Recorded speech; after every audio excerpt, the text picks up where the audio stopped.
နေပြည်တော်ကောင်စီဒေသဆိုင်ရာခီးသွွားလုပ်ငန်းကော်မတီရဲ့3မြင်းဆောင်2026ကြိမ်မြောက်အစည်းအဝေးကိုဩဂုတ်လ19ရက်နေ့လယ်ပိုင်းကနေပြည်တော်ကောင်စီရုံးအစည်းအဝေးခန်းမ1မှာကျင်းပရာ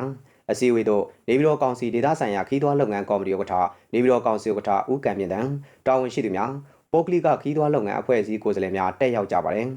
ပထမဦးစွာနေပြည်တော်ကောင်စီဥက္ကဋ္ဌဦးကံမြင့်တန်းကအမှာစကားပြောကြပါတယ်ဆက်လက်ပြီးနေပြည်တော်ကောင်စီဒေသဆိုင်ရာခီးသွွားလုပ်ငန်းကော်မတီဒုတိယဥက္ကဋ္ဌနေပြည်တော်ကောင်စီဝင်ဦးမင်းဦးကအမှာစကားပြောကြပါတယ်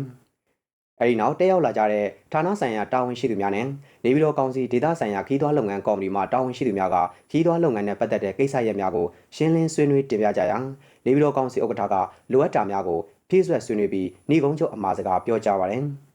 အဲဒီနောက်နေပြည်တော်ကောင်စီဥက္ကဋ္ဌဦးကံမြင့်တဲ့ဟာဥပ္ပါဒတန်ဒီစီတော်မြက်ကြီးတို့တွားရောက်ဖူးမြော်ကြီးညိုပြီးငရင်ဘေးကြောင့်ထိခိုက်ဖျက်ဆီးခဲ့တဲ့ရှင်မြင်တော်ပစ္စယနဲ့ပရဝုံများကိုပြန်လည်ပြုပြင်မွမ်းမံနေမှုအခြေအနေများ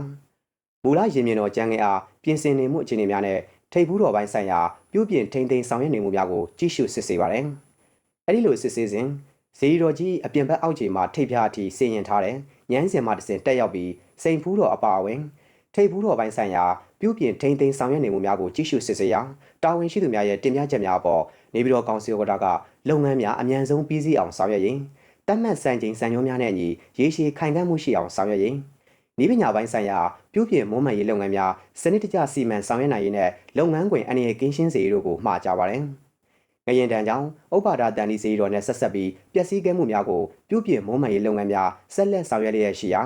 လုပ်ငန်းဆောင်ရွက်ပြီးစီးမှုမှာ82%ရှိပြီဖြစ်တယ်လို့သတင်းရရှိပါရခင်ဗျာ။